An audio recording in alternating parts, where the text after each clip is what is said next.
Bonjour tout le monde. Alors aujourd'hui, on parle du roman La libraire de la place aux herbes.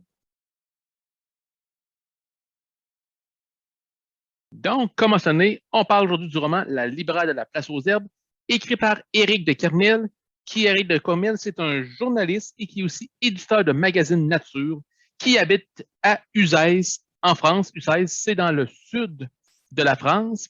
Et c'est d'ailleurs là que le roman va se dérouler. Si vous connaissez un petit peu la géographie, la place aux herbes, c'est une place célèbre à Uzès, comme je disais, dans le sud de la France. Donc, on va faire une petite histoire sur le livre, ce roman que j'ai dévoré, je devrais dire. On va suivre Nathalie. Nathalie, elle est mariée avec Nathan et elle a deux enfants qui n'habitent plus avec eux, Guillaume et Élise. Ils habitent à Paris. Alors, Nathalie, elle est professeure de littérature et son mari, Nathan, est architecte. Bon, un beau jour, Nathalie, elle perd connaissance, et puis là, elle se dit, ben là, elle veut changer de vie. Vous voyez, là, elle a quelques problèmes de santé, puis elle décide que c'est fini Paris, elle décide de changer de vie, et le couple va déménager à Uzès, dans le sud de la France. En allant au marché à la place aux herbes, Nathalie s'aperçoit que la librairie est en vente. Elle va donc décider sur un coup de cœur d'acheter la librairie qui est située à la place aux herbes à Uzès. Et donc, chacun des chapitres du roman que vous avez ici, c'est on porte sur un usager qu'elle va avoir à la librairie et toute la relation qu'elle va avoir avec ceux-ci.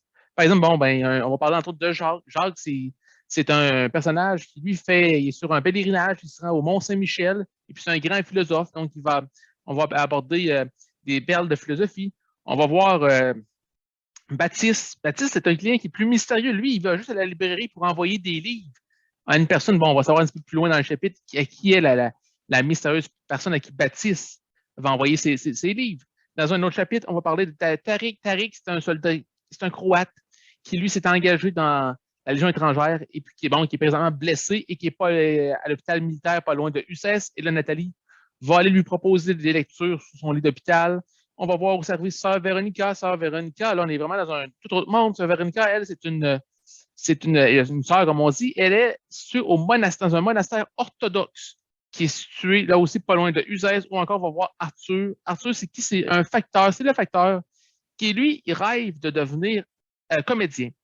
Donc, on va voir tout ce monde-là qui évolue dans la vie de la libraire Nathalie.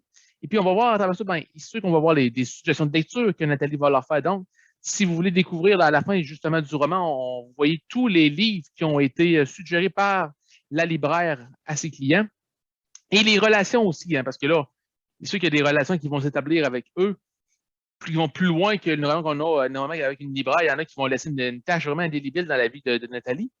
Et donc, c'est toutes ces belles aventures-là. Je vous dis, c'est un livre que j'ai adoré. Vraiment, c'est pas un style littéraire que je lis beaucoup, mais j'ai vraiment mangé ce volume-là, si je peux dire. En 3 jours, c'était lu.